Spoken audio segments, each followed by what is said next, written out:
এই কালকে কিন্তু আমি 1 মাসের জন্য আমাদের বাড়িতে যাচ্ছি। তুমি 1 মাসের জন্য যাবা? 1 মাসের জন্য গেলে আমি কিভাবে থাকবো? কিছুদিন একটু থাকো কষ্ট করে, বুঝছো? আর শোনো, প্রতিবার তো নরমাল জামা কাপড় কিনে দাও আমাদের বাড়ির জন্য। আজকে একটু এক্সপেন্সিভ কিছু কিনে নিয়ে আসো, কালকে নিয়ে যাবো, বুঝছো, তাদের জন্য। আচ্ছা, তারা বয়স্ক মানুষ, তারা এক্সপেন্সিভ জিনিস দিয়ে কি করবে আমাকে বলো তো? তারা কি এক্সপেন্সিভ জিনিস রাখতে পারবে? এক্সপেন্সিভ জিনিস, নরমাল জামা কাপড় কিনে নিয়ে যাও।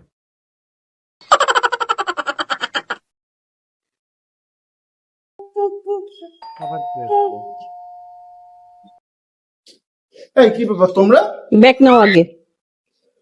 তুমি না গেলে তোমার বাপের বাড়ি 1 মাস থাকার জন্য, 1 সপ্তাহে তুমি চলে আসলা। তো আসবো না, কি করব? তোমার ছেলে যে দুষ্ট, আর তোমার ছেলের পিছনে যে টাকা খরচ হয়, আমার বাবা মা সেটা এফোর্ড করতে পারবে না, তাই আমাদের ফেরত পাঠাইছে। ঠিক আছে, এই নাও তোমার এক্সপেন্সিভ প্রোডাক্ট, তোমার কাছেই থাক, তুমি এটাকে এফোর্ড করো।